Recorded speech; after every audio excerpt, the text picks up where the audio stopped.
Assalamualaikum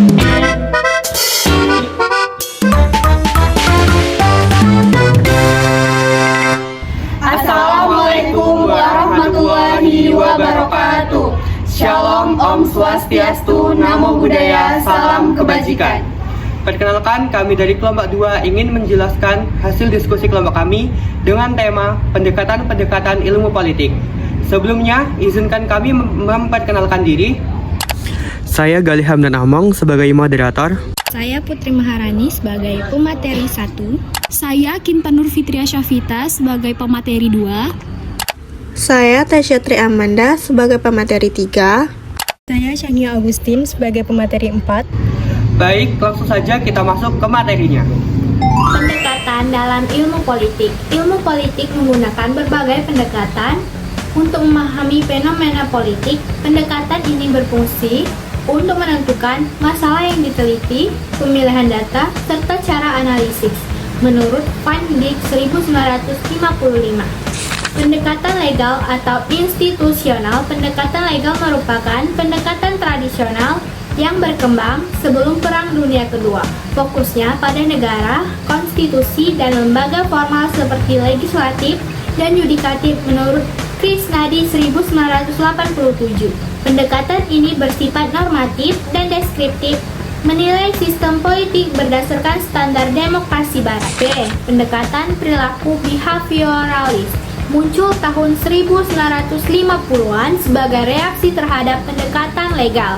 Fokus pada perilaku individu dan kelompok dalam politik, termasuk sikap, motivasi, dan interaksi. Menggunakan metode empiris kuantitatif, kelemahannya kurang memperhatikan nilai, norma, dan konteks sosial. Baik, saya sebagai pemateri 2 akan melanjutkan pendekatan-pendekatan dalam ilmu politik. Selanjutnya ada pendekatan pasca perilaku. Pendekatan pasca perilaku ini lahir sebagai kritik terhadap behavioralisme yang terlalu kuantitatif. Pendekatan ini menekankan keterkaitan penelitian politik dengan realitas sosial. Nah, tujuan dari pendekatan pasca perilaku ini yaitu untuk menyeimbangkan analisis empiris dengan nilai-nilai politik, serta mendorong akademisi terlibat aktif dalam perubahan sosial dan kebijakan. Selanjutnya ada pendekatan neo-Marxis. Pendekatan ini menekankan konflik kelas dan kekuasaan dalam masyarakat. Negara dipandang sebagai alat kelas dominan. Analisis politik diarahkan pada relasi kekuasaan, konflik sosial, dan transformasi menuju keadilan. Baiklah, saya sebagai pemateri 3 akan melanjutkan materi tentang pendekatan ilmu politik.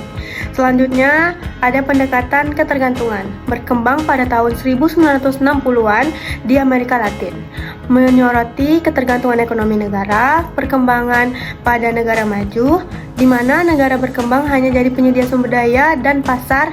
Frank 1966.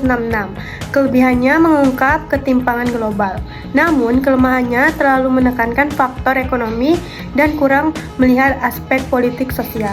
Selanjutnya ada pendekatan pilihan rasional, muncul akhir abad ke-20, memandang individu sebagai aktor rasional yang membuat keputusan politik untuk memaksimalkan kepentingan pribadi.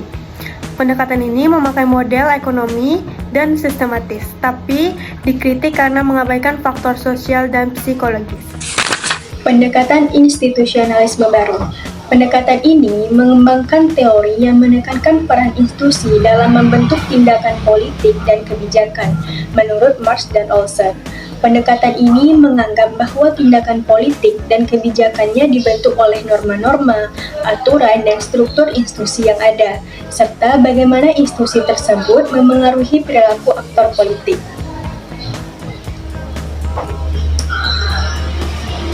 Institusionalisme baru berusaha untuk memahami bagaimana institusi membentuk pelaku politik dan bagaimana perubahan dalam institusi dapat memengaruhi proses politik.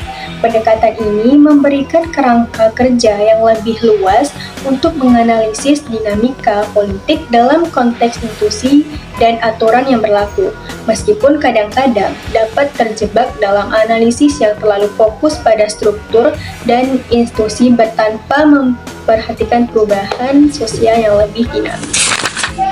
Pendekatan lainnya Di antaranya, pendekatan kelompok menurut Barclay dan Truman, yaitu menilai politik sebagai hasil interaksi dan kepentingan antar kelompok.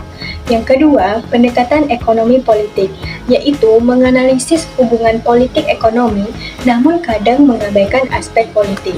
Yang ketiga, pendekatan sistem menurut Aston, yaitu melihat politik sebagai input dan output dalam kerangka sistem.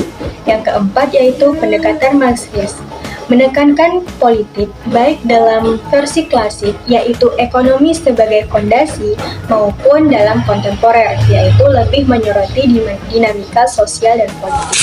Jadi, dari hasil diskusi kami, dapat disimpulkan bahwa ilmu politik menggunakan berbagai pendekatan-pendekatan untuk menganalisis fenomena politik, termasuk pendekatan legal atau institusional, perilaku, pasca perilaku, neomatriks, institusionalisme baru, kelompok, ekonomi politik, dan sistem.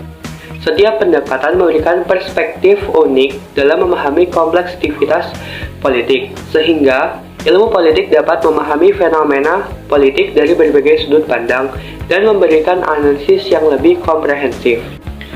Baik, itulah tadi penjelasan materi tentang pendekatan-pendekatan ilmu politik dari kelompok kami. Apabila ada kesalahan atau kekurangan, kami mohon maaf. Cukup sekian, terima kasih. Wassalamualaikum warahmatullahi wabarakatuh.